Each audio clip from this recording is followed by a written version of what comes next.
Hello students, तो आज हम लोग बात करने वाले हैं brief introduction to PCR, polymerase chain reaction. Right, तो यह एक बहुत ही इम्पॉर्टेंट टेक्निक्स होता है बायोटेक्नोलॉजी के अंदर, जिसमें हम मतलब by adopting the different types of techniques like thermal cycling, genetic analysis and अलग अलग चीज़ से हम इसका इस्तेमाल करने के बाद इसकी यूज़ मेडिकल डायग्नोसिस में कर सकते हैं, फॉरेंसिक साइंस में, जेनेटिक रिसर्च में और फिर बायोटेक्नोलॉजी में for the gene expression studies के लिए इसका इस्तेमाल होता है। तो आइए समझते हैं कि ये पीसीआर होता क्या है बेसिकली। राइट, तो आज का टॉपिक है brief introduction to PCR. It is a molecular biology technique used to amplify specific DNA sequence exponentially using DNA polymerase, primers and thermal cycling, enabling genetic analysis and forensic applications। तो यहाँ पे सबसे important word यहाँ पे क्या है? Amplify. ठीक है, तो यह एक तरह का मॉलिक्यूलर बायोलॉजी टेक्निक होता है जो एम्पलीफाई मतलब बढ़ाता है, इंक्रीज करता है, इन्हेंस करता है स्पेसिफिक डीएनए सीक्वेंस एक्सपोनेंशियली, मतलब विखंडन प्रक्रिया के द्वारा, मतलब एक का दो, दो का मतलब इस तरह से वो बढ़ते जाएगा। यूजिंग डीएनए पॉलीमरेज, और पॉलीमर यूज़ होता है, थर्मल साइक्लिंग यूज़ होता है, बहुत सारे मेथड यूज़ करने के बाद ताकि वो जेनेटिक एनालिसिस कर सकें और फॉरेंसिक एप्लीकेशन में उसका इस्तेमाल किया जाता है। तो आप यहाँ पे देख सकते हैं कि यहाँ पे जो एक पर्टिकुलर डीएनए था उसको ये डीनेचुरेशन हुआ, उसके बाद उसका एनलिंग हुआ, उसके बाद इलोंगेशन हुआ और ये फिर ये कन्वर्ट होते गया। तो इस तरह का आप इमेज दे देंगे तो आपको इजी होगा। इसमें ऊपर का ब्लू रहेगा, नीचे का ब्लैक रहेगा। आप चाहें तो कलर पेन भी यूज़ कर सकते हैं। जैसे कि यहाँ पे ये देखिए, यहाँ पे ये चीज़ें बदल रही है, ये दूसरा चीज़ यहाँ पे अटैच होगा, यहाँ पे दूसरा मतलब डीएनए अटैच होगा और इस तरह से ये इस तरह से मतलब ये ज्वाइन होंगे और ज्वाइन होने के बाद ये अलग अलग होते जाएंगे। राइट, तो ये बहुत ही सिंपल डायग्राम सेलेक्ट किया गया है पॉलीमरेज चैन रिएक्शन को एक्सप्लेन करने के लिए। तो आइए समझते हैं कि इस डायग्राम में हो क्या रहा है बेसिकली। ठीक है, तो इसमें पहला स्टेप जो होता है वह होता है डीनेचुरेशन। जैसे कि नाम से पता चल रहा है कि डीनेचुरेशन, नेचुरेशन को मतलब डीएक्टिवेट करना है। ये क्या होता है? The double stranded DNA is heated at 94 to 98 degree centigrade temperature to break hydrogen bonds. यहाँ पे डीनेचुरेशन हुआ, hydrogen bonds, separating it into single strand. Example के लिए कोविड-19 टेस्टिंग में ये यूज़ होता था, है ना, मतलब आरटीपीसीआर जो यूज़ करते थे ना, तो यहाँ पे वही हुआ है। डीनेचुरेशन में क्या हुआ है?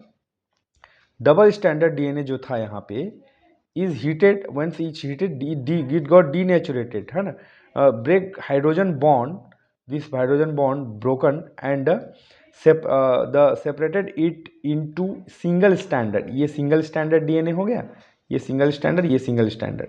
उसके बाद एनेलिंग। ठीक है, सो एनेलिंग में क्या होता है?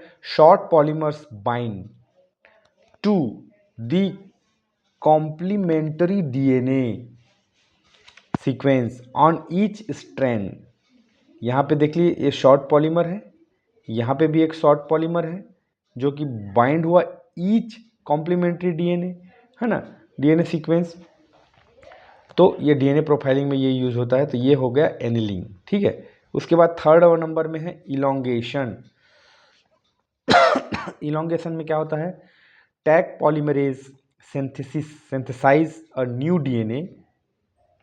DNA strand by adding nucleotides dNTPs, है ना, टू पॉलीमर्स। तो यहाँ पे क्या हो रहा है? मतलब न्यूक्लियोटाइड्स को डालने के बाद ये नया डीएनए बना रहा है। जेनेटिक डिसीज के डिसेक्शन के यहाँ पे ये ज्वाइन होने के बाद ये नया डीएनए बन रहा है इस तरह से, है ना, मतलब इसी को बोलते हैं इलोंगेशन। अब इलोंगेशन होने के बाद ये साइक्लिंग में चले जाएगा। नेक्स्ट स्टेप है साइक्लिंग। तो इसमें क्या करते हैं? The process is repeated multiple times, may be 25 to 40 times, है ना, 25 से 40 बार इसको रिपीट करना है। तो एक्सपोनेंशियली एम्पलीफाइंग द डीएनए। तो यहाँ पे एम्पलीफाइंग, तो डीएनए जो क्या होगा? एम्पलीफाई होते जाएगा, ये दो ये बन गया, ये बन गया, इस तरह से रिपीट करने के बाद वो हीट करने के बाद वो बढ़ते जाता है। ठीक है, अब क्या होता है final extension and analysis.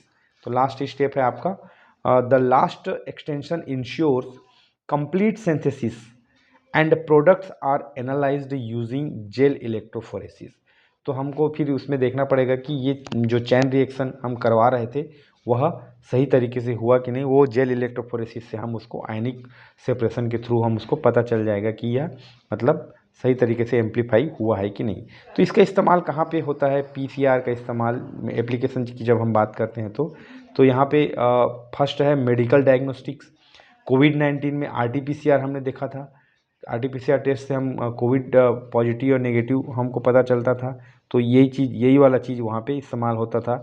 Forensic science, DNA fingerprinting in crime investigation, इसका इस्तेमाल कर सकते हैं कि कोई भी डीएनए को हम मैच करा के पहचान सकते हैं कि ये हाँ ये वाला हेयर उससे बिलोंग करता है, ये वाला बायोलॉजिकल थिंग, क्योंकि डीएनए फिंगरप्रिंटिंग हम उससे कर पाएंगे।